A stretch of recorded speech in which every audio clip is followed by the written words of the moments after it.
Hello and welcome to the Cohasset Political Society Political Show. My name is Emmy Tierney, and today we're going to be talking about a local issue brought up by the Citizens for Cohasset's Future. Today I'm sitting here with two of the committee members.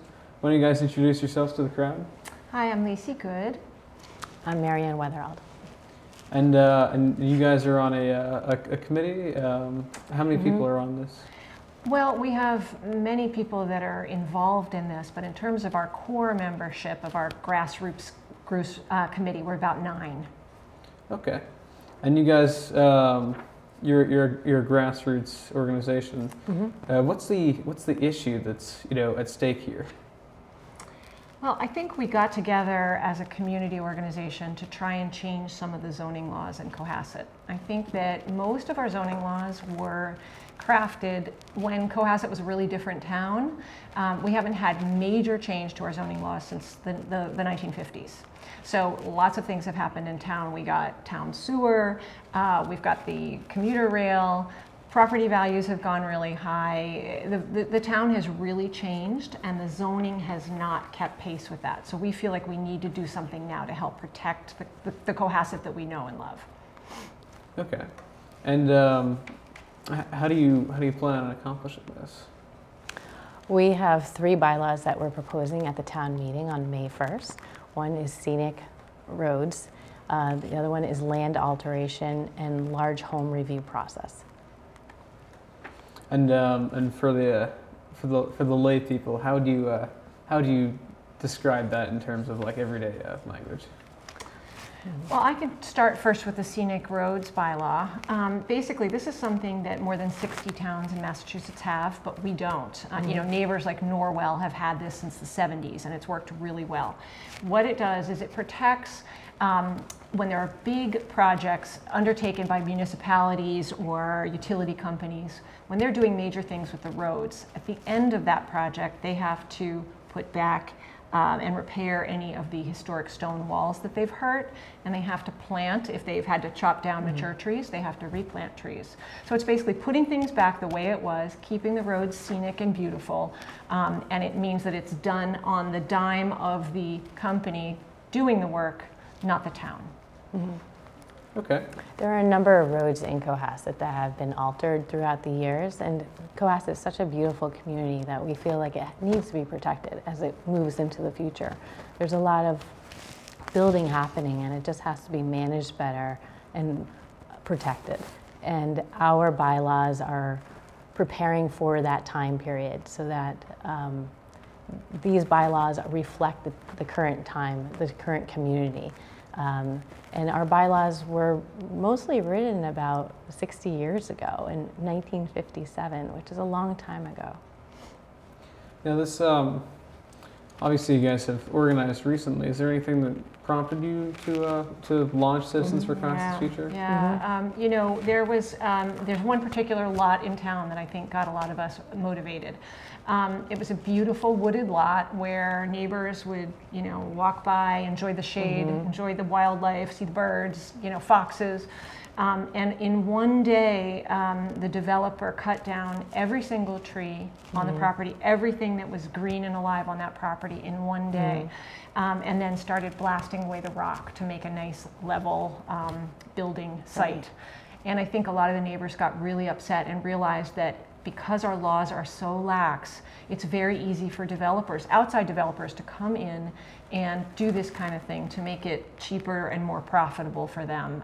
It's not, we've heard from some of the elected officials in town that they see if things have changed. That it used to be that when someone was building a house in Cohasset, it was somebody that was planning to live there, raise their family there, be part of the neighborhood and the community. That has changed, where the bulk of the projects happening now are developers, outside developers who are doing it for a profit. And so they're determining what our town is going to look like. They're doing what's best for them, which we understand, but sometimes what's best for a developer is not best for the town and the neighborhood and the neighbors. I came to Citizens for Cohasset's Future in another direction. There was a large home in our community, our neighborhood, that replaced a very small house on a very small lot. And our neighbors were just very upset about it and rallied about it, and went to before the large home review, went before planning board and conservation, and while the home was reduced in size, we all left kind of voiceless. Like, we didn't have a voice. It just seemed like an empty process where we couldn't contribute to it. Yeah. That's yes. one of the things we want. One of our second issue involves the large home review, and it's really about giving people a voice. You know, what Marianne's talking about in that situation, in this town currently, if you have an issue, you find out about it, that someone's going to do something, and that's all. You find out about it. It's an alert. It's an alert. Hello, Guess it what? happens. This is what's going to happen next door to you or across the street from you. One of our proposals is actually giving the town more say in these kinds of things. It gives criteria that when someone's putting up a new project or building a new development, they have to think about things and before they start doing it. They have to think about, does it fit into the neighborhood? Is it scaled properly? What about stormwater runoff? Have you thought about privacy screening with the neighbors? Have you thought about lighting? Yes. They have to think about these things in advance, and it really means that the neighbors can have a voice and be heard, as opposed to just finding out about things and really not being able to do anything. Now, let it be said, everyone can build their own house as they want, but when it's on a smaller lot, be considerate, and that's what we're recommending. Be considerate and just think about your site plan before you go through the board, and just look at these criteria that we're presenting and consider it, and then present. And as always, most projects go through. However, it's important to think about the criteria, this new adjusted, updated criteria. Now, I mean, these seem like sensible regulations, but have you worked with the town at all on this, or anyone on the board of selectmen? Yeah, that's a very good question as well. It's been a long time, over 5 months. We knew from the beginning that we wanted this to be an amicable process. We really wanted to work with the town. We didn't want to have some big fight. So we've been working, I mean, we've been to countless meetings with planning boards, zoning boards, conservation, the selectmen. Yeah, we've really done a ton of work, not to mention a ton of research into what other towns do. You know, there are a lot of towns that manage growth and manage building really smartly, and that's who we wanted to model this after. You know, we've looked as far as Seattle. Illinois, Seattle, Maine, Wellesley. Yes. Here in Massachusetts is a town that has Lexington, motivated Concord. us and has managed. They've really tried to make smart rules that work well for the town, that work well for people who want to build, and work well for the people who are living in the town, and really manage everything well. Okay. Well, have you ever looked at some of the regulations that Plymouth has in regards to land conservation, where that, you know, for every piece of land that you develop, you have to reserve a equivalent piece of land that's untouched? We've looked at, I think, regulations all over the place, and some of what informed the legislation that we're proposing was the Cape Cod Commission recommendations that take into account things like that. I think the truth is we really want to be fairly moderate right now. We recognize that this is a change that we're proposing. We don't want to say, okay, everything's different now in Cohasset. So we've tried to make it sort of a good balance between property owners, what they want to do with their properties, developers, and people who actually live here. We've been very careful to be very mindful of the community. We're not trying to fit an unusual bylaw into the town. We're really looking at all sections of town. There's RA, I believe. There are different districts in town. Different districts of town, yeah. and we've tried to.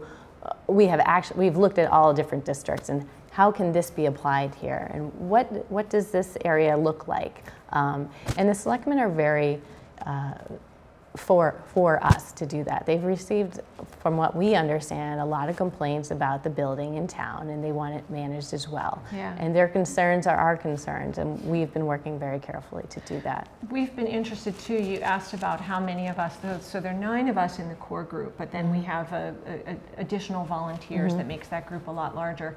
And then on top of that, I mean, we have a Facebook page, and we've had sometimes 500 comments on things that we posted. People really, really care about this. And we're hoping that they care enough to come to the May 1st meeting, because they have to be there to vote on these issues.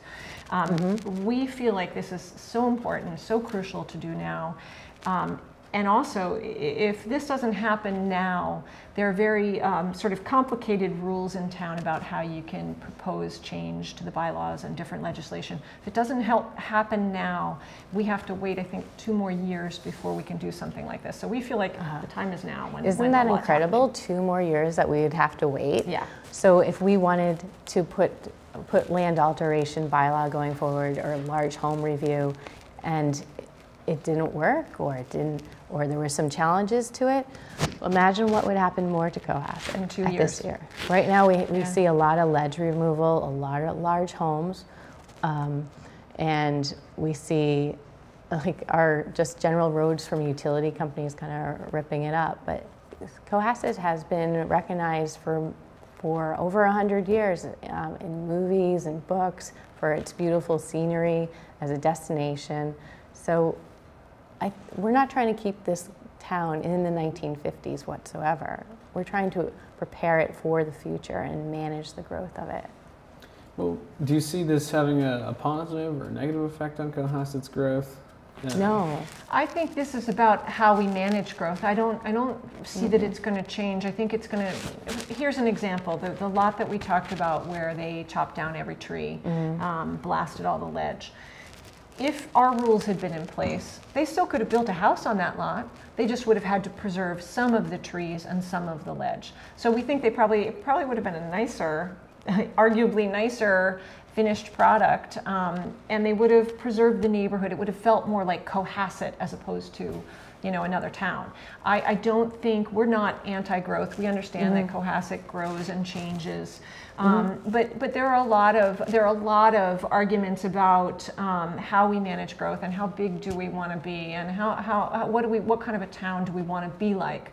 We feel like this legislation that we're proposing puts those kind of decisions in the hands of the town and the citizens, as opposed to right now, because everything is quite lax, it's whoever wants to make a profit on the town that's really making that decision about how it's going to be built up, how things are going to change. Right, as Lisi said, the developers are making those decisions, not the town, not the citizens. So what you see now will probably be changed in 2 years if we don't put in these bylaws now. There were groups before us that tried. 12 years ago, they made these points before. Some of their bylaws went through, others did not. And some of those bylaws were about ledge.